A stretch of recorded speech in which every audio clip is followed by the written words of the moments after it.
Hey Guitar World, this is Steve Ouimette. I'm going to talk about my arrangement of Dueling Banjos.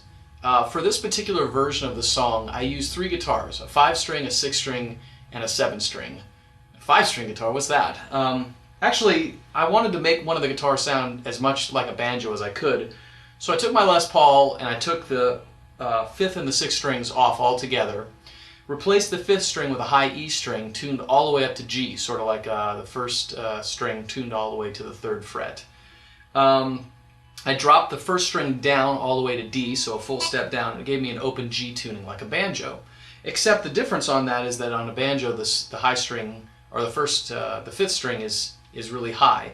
Then I used a capo on the 2nd fret because the original song was in the key of A. And it gets you this.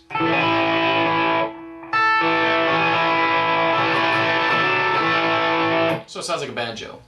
For the solo, I also used a Hartman octave fuzz pedal, which is like a Tycho Brahe Octavia clone. And what that does is it gives you an octave note above the note you're playing. And it makes some really interesting ring modulator effects. So you'll hear that in the song.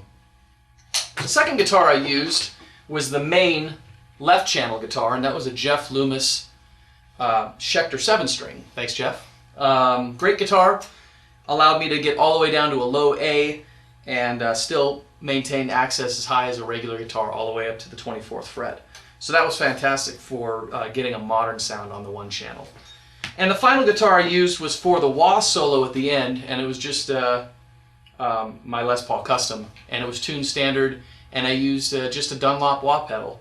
And that's pretty much the guitars I used. For amps, I used a Mesa dual rectifier with the 7-string to get a heavy modern sound. And then I used a Marshall Plexi PA head from, I think it's 67, with the Les Paul to get sort of a more classic sound. And that's pretty much it, except for the fact that I did use a delay.